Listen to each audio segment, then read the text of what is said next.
Philosophical Mysticism, Simplified, Scientific Culture.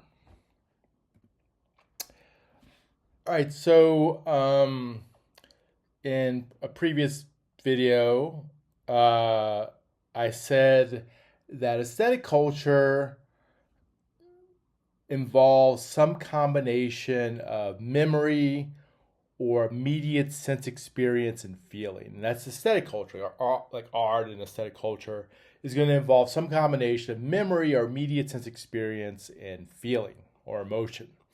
Um, Scientific culture, though, is different from aesthetic culture. Scientific culture will not concern itself with feeling. Um, Instead, scientific culture will concern itself with ideas. So, when talking about aesthetic culture, we're talking about memories, we're talking about feeling, emotion, sense experience.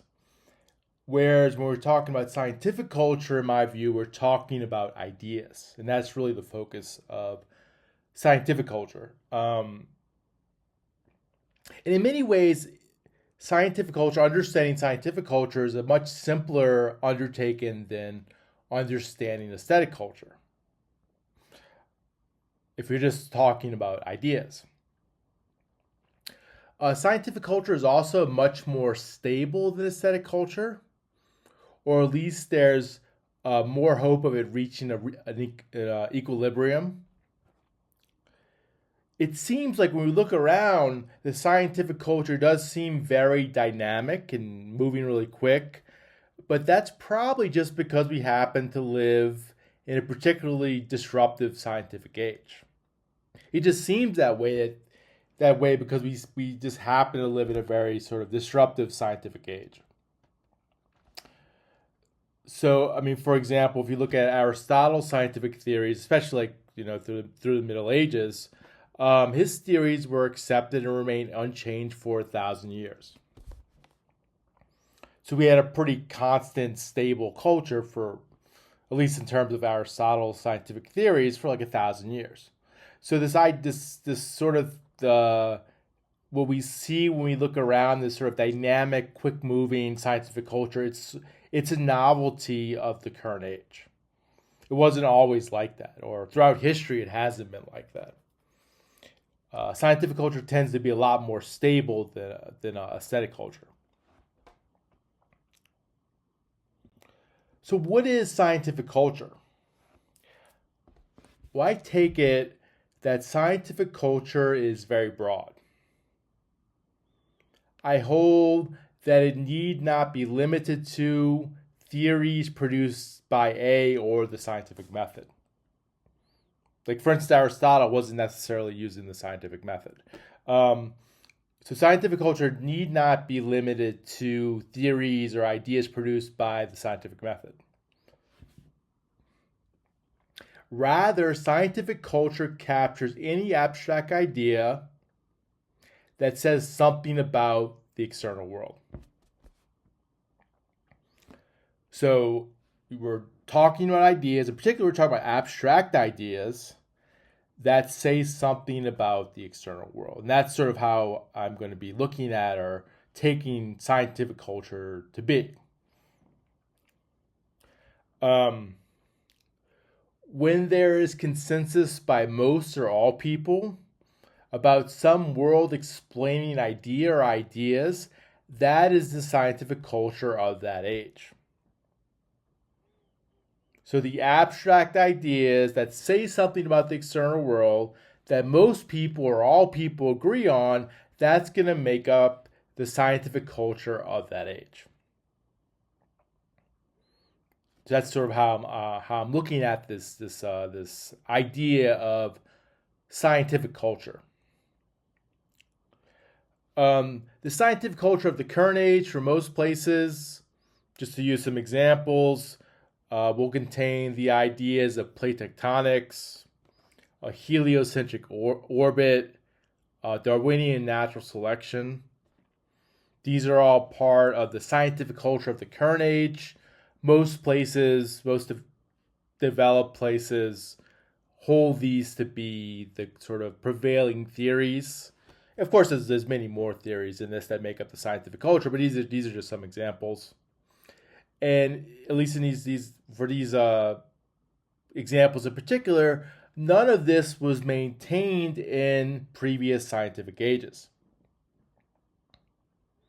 Plate tectonics was not maintained in a previous scientific age, or any of the previous scientific ages, for example.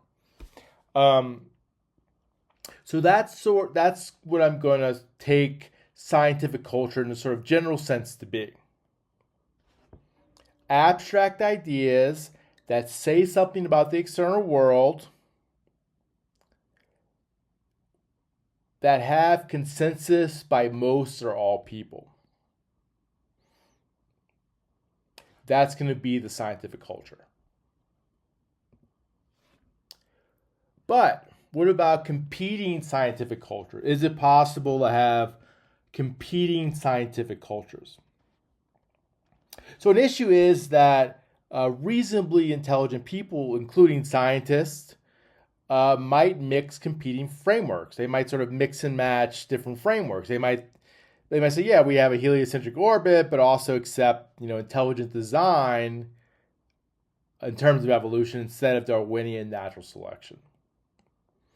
So what if this happens? What if you have people or even scientists that sort of have frameworks that are sort of counter to the current scientific culture of the age, or they take some aspects of the culture and other aspects that are opposed to it, or mix and match and so on. What should the prevailing scientific culture be if that happens? Should it be intelligent design, or should it be Darwinian natural selection?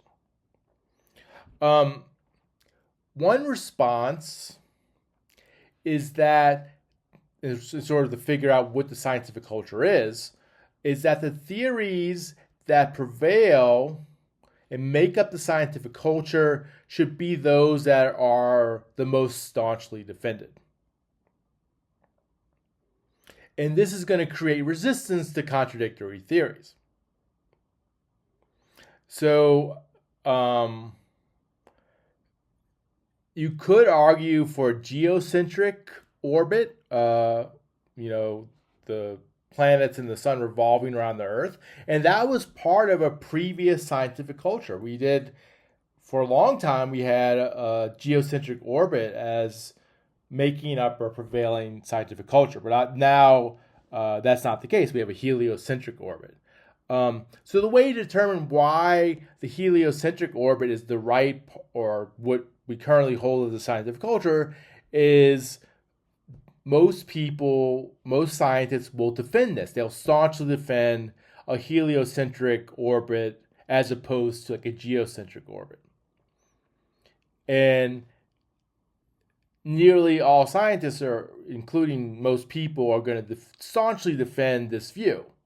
So when we're trying to figure out, as part of the scientific culture, whether we should accept a heliocentric orbit or a geocentric orbit, well, the one that's most staunchly defended is the heliocentric orbit. So that's kind of how you determine what the prevailing scientific culture is. What theories make up the scientific culture. And when you have these sort of theories that are staunchly defended, that are upheld and defended, you're going to create resistance to any type of theories that may contradict the prevailing theories. And we have this resistance. And I mean, it's very, very clear that there is resistance in science.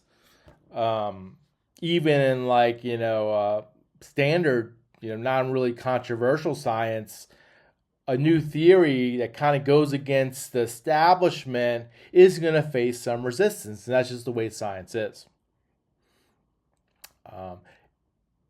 It's good in the sense that it makes the culture more stable, but it's bad in the sense that it may prevent good theories from reaching sort of the sort of spotlight, the scientific spotlight, because you have like the gatekeepers that will keep new theories from sort of reaching the light of day because they might contradict the established views. So it's good in the sense that sort of this resistance is good in the sense that it makes scientific culture more stable, which it should be, but it's bad in the sense that it may kind of prevent good theories from sort of reaching the status that they deserve. But that being said, I mean, there are scientific theories that will or have overcome resistance. I mean, it's definitely happened. That's just the way science is. You always have theories that are going to overcome this resistance. Usually it's hard, but if it's a good theory, it will overcome the resistance.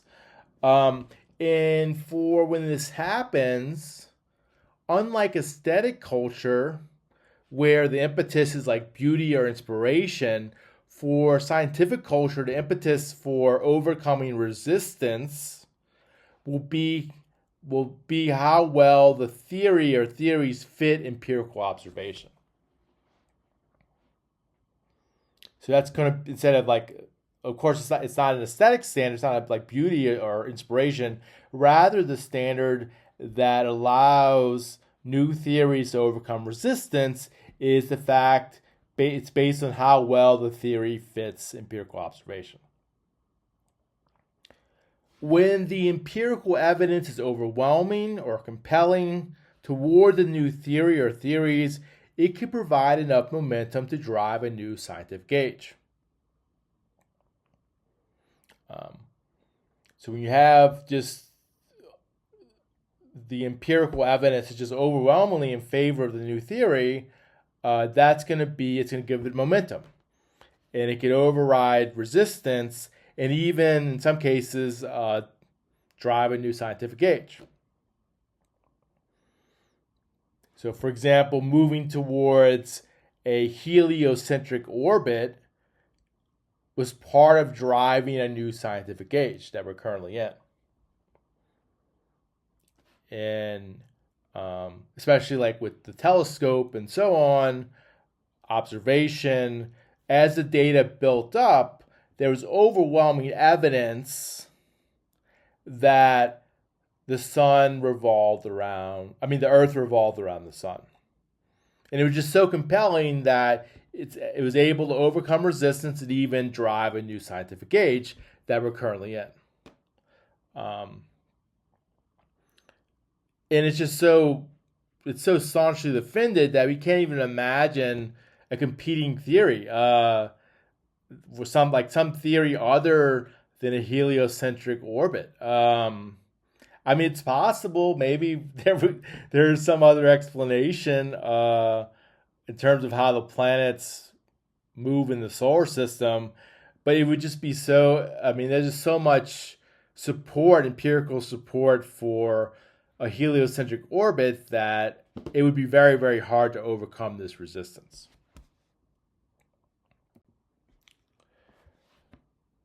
So, how to reconcile resistance and challenges?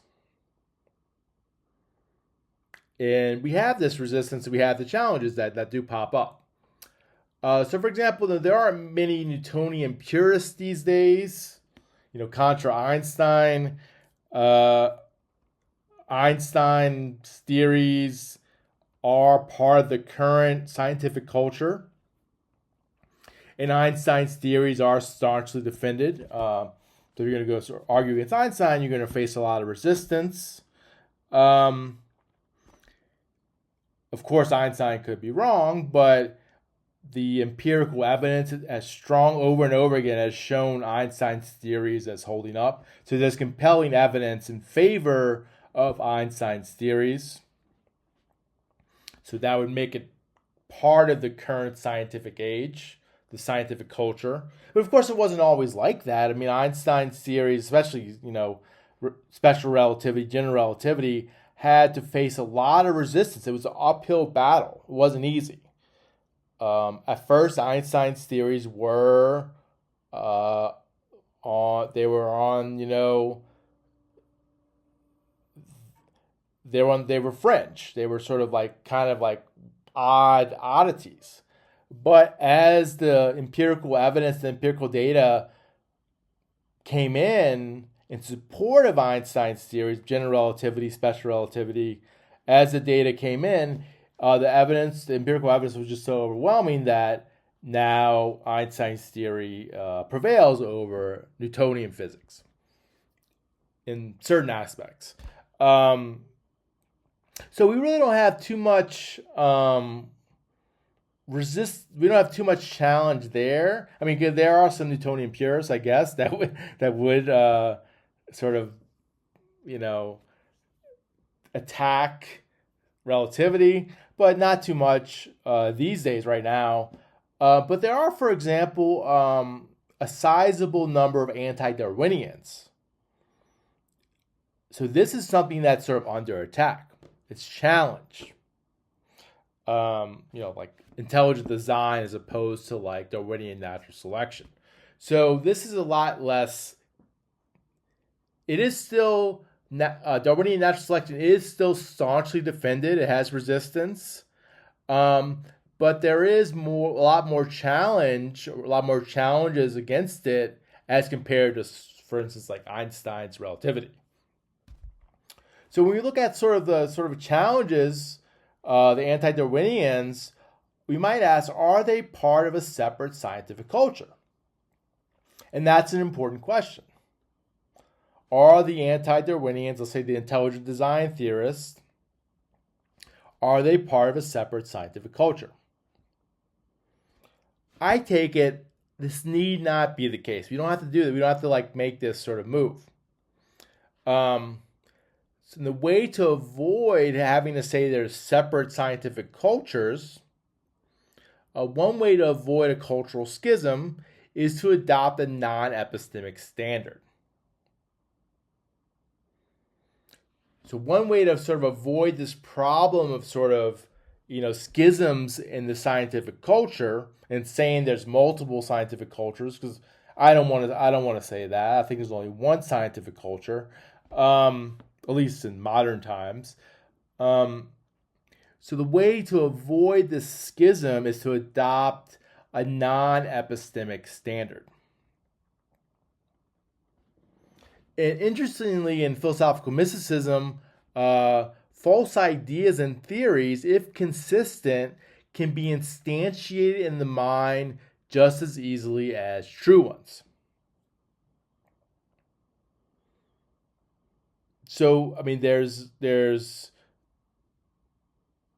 could easily instantiate a false idea in the mind just as easily as a true idea. And there's going to be sort of configurations of false idea that exist that can be contemplated or instantiated. So there isn't just like this small little sort of selection of true ideas, and only true ideas can be instantiated. No, I mean a false idea. There's still a configuration, still a type of configuration, just as much as a true idea in philosophical mysticism. So you can instantiate a false idea in the mind just as easily as a true one. And all it is a configuration of thought. Again, obviously this is going back to the video on ideas and sort of my theory of ideas. And there's nothing wrong with contemplating, instantiating, thinking about false ideas. I mean, it's like we tend to think it's like this really bad thing to do. Like it's sort of like, you don't want to think about false ideas. It's like a sickness. No, I mean, you could think about false ideas. There's nothing wrong with that. I mean, for instance, there's no crime in instantiating Aristotle's theory of essentialism or Lamarckian acquired characteristics in the mind, and even understanding such theories as opposed to Darwinian natural selection. Nothing wrong with that. again, like for some reason, like we tend to think it's like a bad thing to entertain false ideas, but that's not the case. I mean, there's nothing. That's just it does. That's not something that you should be scared to do. Um, I think part of this problem, why we sort of have this way of thinking, has to do with baggage left over from Plato. So we still have Plato's baggage, because many people, many philosophers, genuinely think that in order to understand an idea, it has to be true. There's a sort of necessary connection between understanding and truth. And again, this is all just Plato's baggage. And again, you could sort of break this out even further. Like for Plato, knowledge is justified true belief, so true belief. So you can only have knowledge of true ideas according to Plato. And of course, it also follows in the sort of Platonic sense that you can only understand knowledge. So in terms of this sort of grand understanding, this idea, this principle of understanding with a capital U, you can only understand knowledge, and knowledge by definition involves true ideas, true beliefs. So to have understanding, you have to have knowledge, and to have knowledge, your belief has to be true. But that's hogwash. It's just Plato's, not curse, but it's just baggage from Plato. Time to leave it behind. There's no reason to sort of hold on to this. So for example, in terms of like thinking like wisdom, nous, understanding, of course, Aristotle understood essentialism. Of course he did. Of course he had knowledge of it. Of course Aristotle had knowledge of essentialism. He understood it quite well in the genuine sense. To think otherwise would be absurd. But of course essentialism turned out to be false. At least we think it's false. But the fact that essentialism, a theory of essentialism, is false doesn't take away the fact that Aristotle genuinely understood it, genuinely had knowledge of it, and it's sort of having like wisdom. In the sense of having wisdom, Aristotle had knowledge of, he understood quite well essentialism. So he had it. I mean, it was this sort of, he had understanding of it, even though it's a false idea. So sort of we should leave Plato's baggage behind. It's perfectly possible to understand a false idea. And a false idea could easily be instantiated in the mind as a true idea. It's all the same. It's all just configurations. Ideas are just configurations. And if the configuration is met, you can instantiate that idea, true or false. So we should adopt this non-epistemic standard. I think that gets us around some of these problems.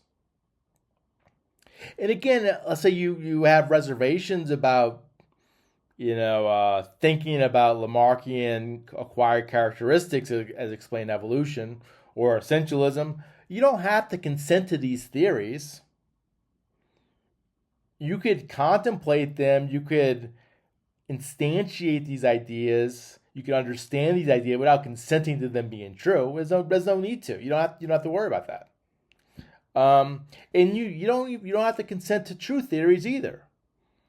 And the skeptic teaches us this. You don't have to consent to them. You don't even have to believe them. So that's sort of an additional attack on Plato's justified true belief. So it doesn't have to be true. You don't even have to believe it. You don't have to consent to it. You don't have to believe it. You could contemplate it, you could understand it, you could know this false idea, and it would still be knowledge, even if it's not true, even if you don't consent to it.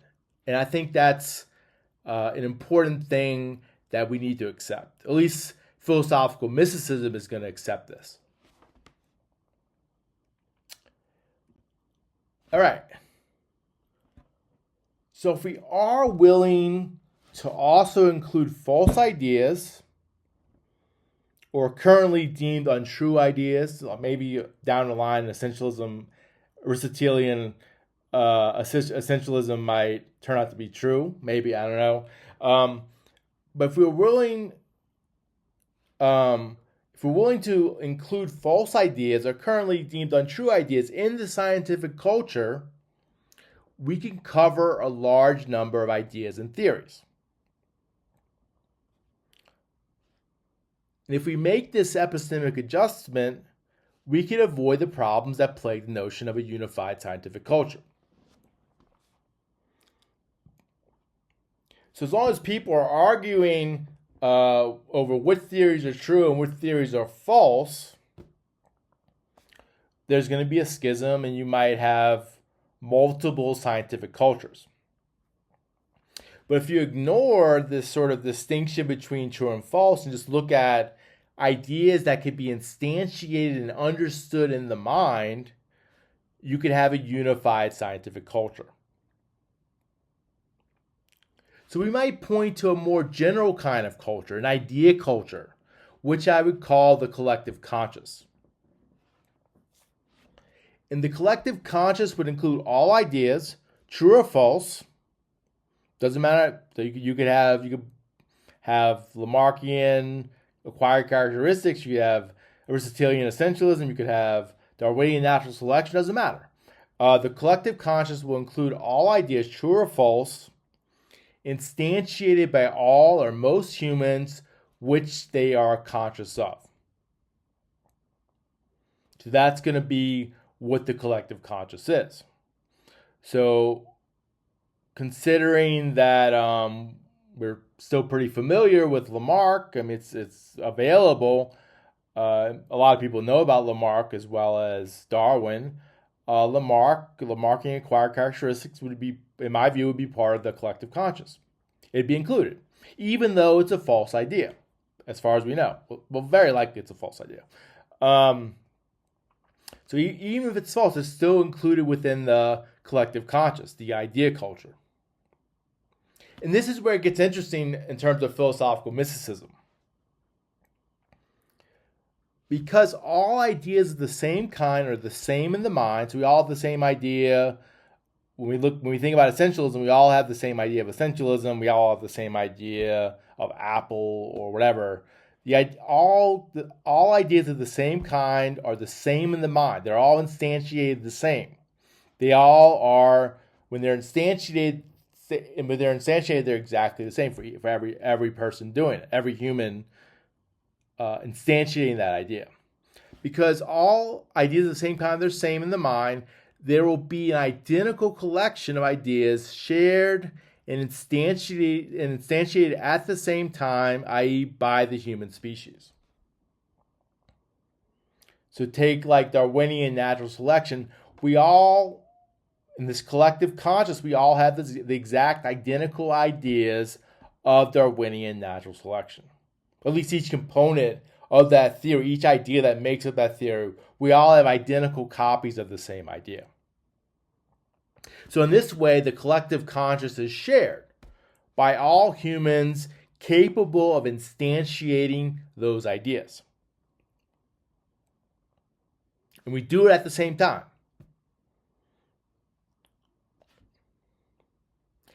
And because both true and false ideas can be instantiated, the collective conscious would grow larger over time. This is important because we're including both true and false ideas in the collective conscious. It will tend to grow larger over time. Because when you replace one idea with a new idea to replace it, you still keep that false idea. You still keep the previous idea. It just builds and builds and builds and builds and builds. Whereas if you only included true ideas in the scientific culture, if you only included true ideas in the collective conscious, it would tend to grow smaller over time. You would tend to lose more than you gain. So if true ideas were the standard, the collective conscious would actually go smaller and smaller and smaller over time. But because we include both true and false ideas, the collective conscious will tend to get bigger and bigger and bigger and bigger over time, assuming that we still have those ideas available to instantiate. But this isn't guaranteed. Unlike the collective unconscious, and see my videos on the collective unconscious, unlike the collective unconscious, the collective conscious is not a permanent feature of the human brain.